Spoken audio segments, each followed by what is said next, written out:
上一集我们讲到了，经过格拉斯、拉库尔与提利斯的合作，成功的斩杀了一只白虎。Hello， 大家好，我是一路。现在让我们接着继续往下讲。面对被斩杀的白虎，面容扭曲的拉基2号使出了他引以为傲的无永昌魔法，叫嚣着丢出了数个1级以上2级不到的火球过来。看着这些小火球，上文心想，这些东西有什么意义吗？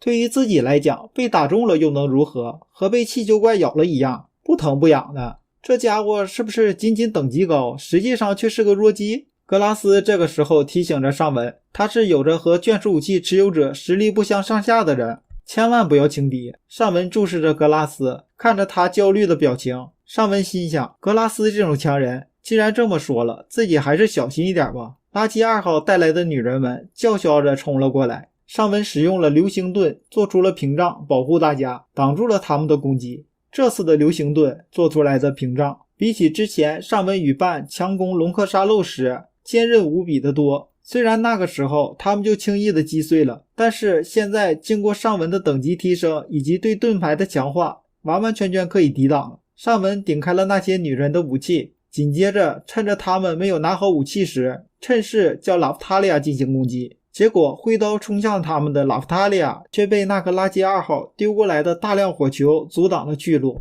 健壮的拉夫塔利亚瞬间手腕回转，画出了一个漂亮的圆，弹飞了一侧的火球，挥刀撤回了上文身边。这时不经意间，他们其中的一个女人迅速地站稳了脚跟，拿出一把小太刀刺向了上文。莉西亚提醒着上文的同时，丢出了一个火渣，火渣描绘出来不可思议的轨迹，贴到了那个女人的手上燃烧起来。还没有反应过来的他喊着疼痛丢下了小太刀，拉开了距离。那个垃圾2号继续开始丢出那些1级以上2级不到的魔法火球，打到上文身上，就好像在雨中上文没有打伞一样，仅仅是被淋湿的感觉，不过倒是起了潮湿的雨雾。借此机会，上文开始对同伴们释放了恢复灵气的魔法，大家都大大的恢复了灵气，菲洛也变强了很多。面对着不断飞过来不疼不痒的魔法，上文的耐心也耗尽了，指着那个垃圾2号喊道，菲洛能做得到吗？菲洛使用了一个风之刃，划伤了那个垃圾2号的手臂，瞬间让垃圾2号痛得中断了魔法。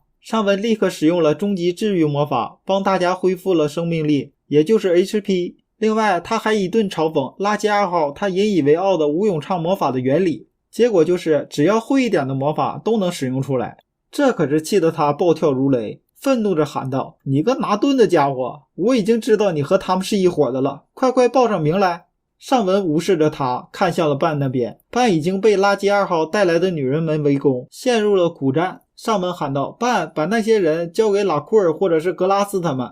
我也想啊，能拜托一下吗？格拉斯回应道，虽然被上文指使，小女很是不爽，但是言之在理，咱们上吧。交战之后，那些女人分别吃了格拉斯与拉库尔他们的合击之后，却依然没有倒下，并没有造成决定性的一击。他们一边恢复，一边撤回了垃圾2号身边。这时拉库尔说道，小弟，打不死的小强很麻烦的，千万别大意啊。怎么可能，我从来不会因为对方是弱者就大意呢。垃圾2号这个时候愤怒地喊道，你说什么？上文当作没听见似的看向格拉斯那边。垃圾2号再一次怒吼道，叫上文报上名来。上文叹了一口气，非常不耐烦地说道，啰里吧嗦的，你很烦人哎。那么想知道的话，我就大发慈悲地告诉你吧，我就是盾之人称盾之勇者，只能守护世界的武器的持有者，岩谷上文，来自异世界。旁边的格拉斯他们强忍着笑，拉夫塔利亚则叹了一口气。垃圾2号接着骂道，什么？生武器里边哪有盾呢？没想到你这个家伙还这么能吹。上文回应，不信？那你还求着问我，让我告诉你我是谁？这可是气得他暴跳如雷。先干掉那个家伙。这个时候，垃圾2号带来的女人们把上文他们围了起来，这正是上文想要的。这样的话，伴他们现在就可以专心的对抗白虎了。莉西亚一边害怕，一边灵巧的丢出渣来进行攻击。上文喊道，喂，你再不认真战斗的话，小心被格拉斯他们杀掉啊。上文再一次对垃圾2号展开了嘲讽。哎呀呀，想要做刀之眷属武器持有者的人，没想到居然是个魔法达人。那么对敌的时候是用刀呀，还是用魔法呀？需不需要我帮你安排个时程表啊？好好计算一下子使用的时间，免得哪一边因为不公平再哭出来。听到上文的一次又一次的嘲讽，彻彻底底的让他陷入了暴怒的状态。这个时候，垃圾2号也拿出了一堆的渣，就在他丢出的一瞬间，上文再一次在他面前开启了一面空气盾，被挡下来的渣在他眼前又炸开了。这次可不是鼓起了个大包，而是让他的脑袋变成了个炭球脑袋。垃圾2号也不知道上文到底做了些什么。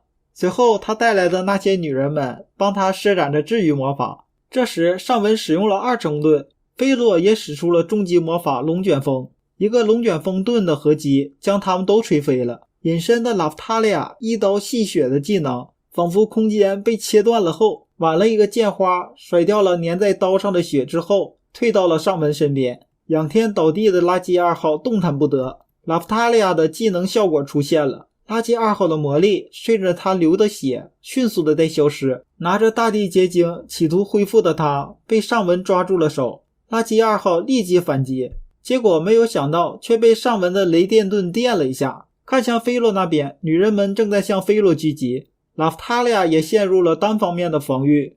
格拉斯那边倒是横七竖八躺着不少的白虎尸体，但是面对街头巷尾不断涌出的白虎，怎么看都是陷入苦战的样子。只是有一个人很是奇怪，就是半，他不断的用鱼钩撞击着白虎们。格拉斯他们也不直接攻击白虎，只是单方面的忍受攻击，进入了防御姿态。白虎也刻意的避免与半交战，虽然不知道到底发生了什么，也许是本能的对狩猎具勇者的半有着恐惧的心理吧。不久后，半的鱼钩便击中了垃圾2号。这个时候，半对上文喊道：到自己说可以之前，绝对不要攻击那些被鱼钩击中的家伙呀。此时，白虎群里出现了一只巨大的白虎。上文心想，这是白虎的老大吗？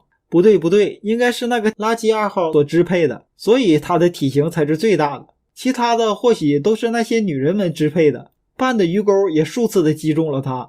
这个时候，半喊到了：那么格拉斯开始吧。拉库回应道：好久没见过半小妹的大招了呢。格拉斯喊道：半交给你了。格拉斯举起了他的扇子，放出了梦幻的技能。只见他扇子前飞出了无数的花瓣，樱花的花瓣在附近飘荡，五彩缤纷，梦境一般。这个时候，白虎们的动作变得迟缓，拉库也用镰刀甩出了龙卷风，好像是在增强格拉斯的技能。灰石麻痹玉，提利斯的手上出现了大量的蝴蝶，振翅飞舞在白虎的身边。此时格拉斯做出了胜利的宣言：这就是我等的胜利，用你们的身体好好体验一下4圣狩猎具勇者的恐怖吧。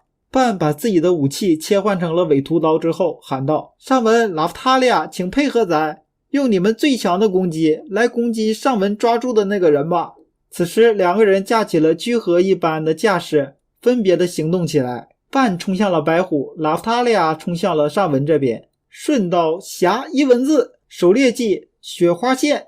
这时垃圾2号打着哆嗦颤抖着，拉夫塔利亚提醒着垃圾2号不要动哦，否则后果很严重的。半那边则传来了浓重的血腥味儿，白虎们四分五裂的散落了一地。垃圾2号依然的对着半叫嚣：你个微不足道的4圣狩猎具勇者。半完全没有理会他，直接自豪地说道：你们4好的白虎都死光喽，还打算追吗？半挥舞着尾屠刀，略带威胁。上文夸赞：拉夫塔利亚，你变得比以前更强了呢。拉夫塔利亚凝视了自己的刀，离开之前，这刀怎么才能留下来呀？格拉斯说：这刀不会离开自己，要是回去的时候也不离开自己，那么带走这么贵重的东西真的没关系吗？好担忧啊。这时半喊道：上文，你不过来把白虎吸到自己的武器里吗？上文对着垃圾2号带来的女人们说：别动啊，我们这可是有人质的。上文把白虎的素材吸入到自己的盾牌以后，半说：那么这个国家的刀之眷属武器我们就败领了，全部都是怪他的错呀，是他通过强硬的手段乱来，所以才被我们拿走的，千万记住了，和我们没什么关系。唉，半世界这边真是不拿4圣当宝贝啊，居然还把半关在无限牢狱里面，不知道半自己是怎么想的。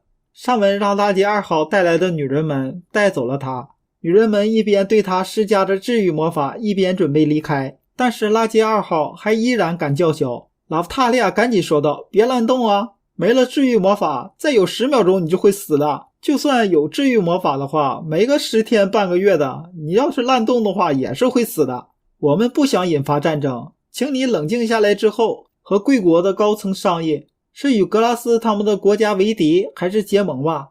可惜拉杰2号不听拉夫塔利亚的话，直接喊道，别信他们的话，快杀了他们，以儆效尤，让他们知道违逆我是什么下场。说完便追了上来，随后只听到玻璃要破碎的时候发出了咯吱咯吱的声音，然后便是像喷泉一样噗呲。这时尚文笑道，哈哈哈，世界上又少了一个垃圾。尚文大人，听到这话的拉夫塔利亚略带生气的声音喊道，小弟你笑得好邪恶呀。拉库尔再一次吐槽。好了，战斗结束了，尚文一行人迅速地爬到了屋顶离开了。尚文十分好奇，那个是什么技能？半解释，简单来说就是攻击生物的最脆弱的地方，例如关节的连接点什么的，用鱼钩去撞击是为了让他们受到加倍的伤害，再加上格拉斯他们的技能就更加的有效了。但是对人还是没有什么用，因为我无法攻击人。好了，现在能联系上了，艾斯诺巴尔德已经赶去接应点了。尚文，你们用你的盾牌先传送回去吧。那你们没关系了，格拉斯他们都在，再加上白虎都死光了，没事儿，回头再见。解决了这次的危机，成功的走上了回去半国家的路。接下来又会发生什么有趣的事情呢？让我们下一集继续讲。我是一路，谢谢观看，喜欢的小伙伴们还请点赞、留言、关注、分享，谢谢大家。